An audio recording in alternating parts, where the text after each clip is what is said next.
है। मैं बहुत बार इन नेताओं से मिलता रहता हूं और कभी कभी मैं इनसे पूछता हूं कि आप जब कुर्सी पर नहीं होते हैं तब बड़ी बड़ी बातें करते हैं और कुर्सी पर बैठते ही आपकी हवा क्यों निकल जाती है?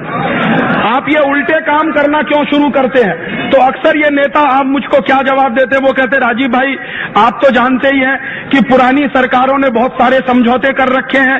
1994 की सरकार ने गेट करार का समझौता कर दिया। अब हमारी मजबूरी ये है कि हमें वही समझौता हिंदुस्तान में आगे बढ़ाना है। और मैं फिर उनको एक सवाल और पूछता हूं कि अच्छा, अगर यही बात है कि पुरानी सरकार ने एक समझौता किया जिसका नाम गेट करार का समझौता या डंकल प्रस्ताव या WTO का एग्रीमेंट, और हम मानते हैं कि वो गलत समझौता था और आप भी उसी गलत समझौते को आगे बढ़ा रहे हो, तो आप में और पुरानी सरकार में फर्क क्या?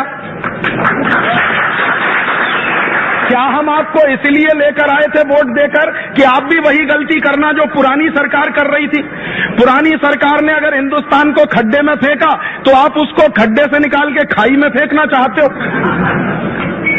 हम एक सरकार लाते हैं, वो गलतियां करती है, उसको हटाते हैं, दूसरी सरकार लाते हैं। अब दूसरी सरकार भी वही गलती करे जो पुरानी सरकार करती है, तो ये सरकार बदलने का नाटक क्यों करते हो? तुम सब मिलकर एक ही खानदान क्यों नहीं बना लेते?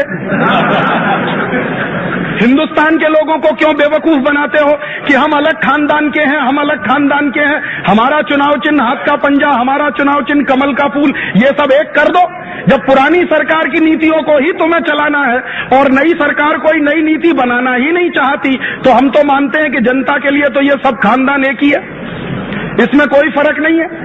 और अगर आपकी नीतियों में फर्क नहीं है तो जब आप वोट मांगने जाते हो तो क्यों बोलते हो फलानी पार्टी बेकार है, मेरी पार्टी बहुत अच्छी है? कहो कि हम सब पार्टी वाले एक ही थाली के चट्टे बट्टे हैं, जो वो करते हैं वो हम करने वाले हैं। अब आपकी हिम्मत हो तो वोट दीजिए, वरना मत दीजिए।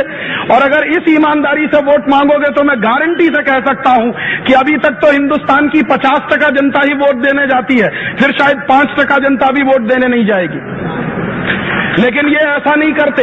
ये जब चुनाव लड़ते हैं तो बड़े बड़े वायदे करते हैं आपसे और बड़े बड़े सपने दिखाते हैं आपको और ऐसे ऐसे मुद्दे उठाते हैं जिनका मुझसे और आपसे कुछ लेना देना नहीं।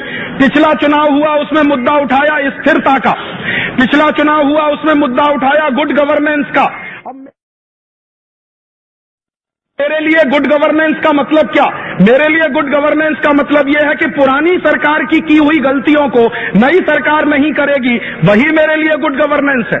अगर पुरानी सरकार ने विदेशी कंपनियों को बुलाकर हिंदुस्तान के बाजार को खोला, हिंदुस्तान के 3 लाख उद्योग उसमें बंद हो गए, 8 करोड़ मजदूर बेकार हो गए, तो गुड गवर्नेंस का मतलब क्या होगा कि नई सरकार आएगी, वो 3 लाख बंद पड़े हुए उद्योगों को नया खुलवाएगी और 8 करोड़ जो बेकार हुए हैं उनको नया काम दिलवाएगी। तब तो मैं समझता हूं कि गुड गवर्नेंस हुई। अब नई सरकार आकर बोलती है कि पुरानी सरकार ने तो 3 लाख उद्योग बंद कराए थे, हम 6 लाख और कराएंगे।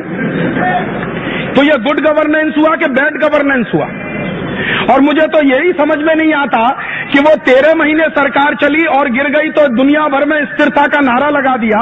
अब तुम्हारे पास स्थिर मेजोरिटी आ गई तो तुम 13 महीने की सरकार ने जितनी विदेशी कंपनियों को बुलाया उससे और ज्यादा आप बुलाना चाहते हो। तो स्थिरता किसके लिए?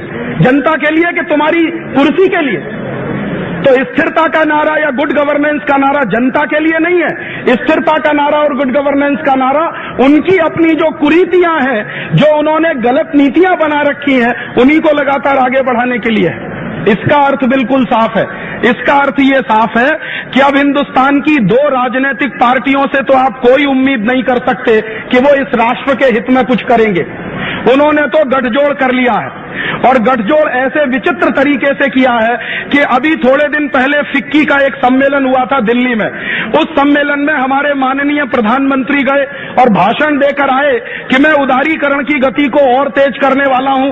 दूसरे दिन मैंने देखा कि श्रीमती सोनिया गांधी भी पहुंच गई वहां भाषण देने और उन्होंने कहा कि भारत सरकार जब उदारीकरण की गति को तेज करेगी तो हम पूरा समर्थन सरकार को देने वाले हैं। तो इसका माने अंदर खाने में दोनों की दोस्ती है, बाहर खाने में झगड़ा है। आपको दिखाने के लिए झगड़ा है, मुझको दिखाने के लिए झगड़ा है। अंदर ही अंदर कोई झगड़ा नहीं है, समझौता कर रखा है कि तुमने जितना